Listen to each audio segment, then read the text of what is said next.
এগুলা কার্যত মরার উপরে হাড়ার ঘা। একদিকে তেল পাচ্ছে না, আরেকদিকে তাদেরকে তেল পাচারকারী বা তেল চুর বানানো হচ্ছে।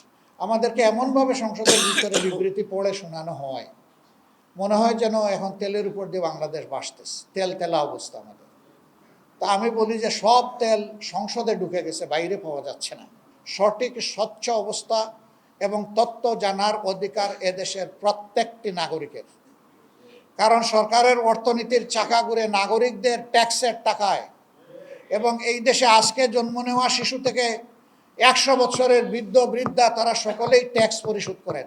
যারা জনগণকে ধোঁকা দিয়ে জনগণের রায়কে অন্যায়ভাবে প্রভাবিত করে ক্ষমতায় যাবে, তারা নিশ্চয়ই ক্ষমতায় গিয়েও জনগণকে ধোঁকা দেবে।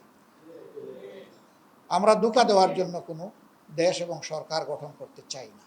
চতুর্দিকে অশনি সংকেত, যে কারণে অতীতে দুর্বৃত্তপনা হয়েছে, অর্থনৈতিক ময়দানে, শিল্পের ময়দানে একই দুর্বৃত্তপনা হুবহু এখনো চালু আছে।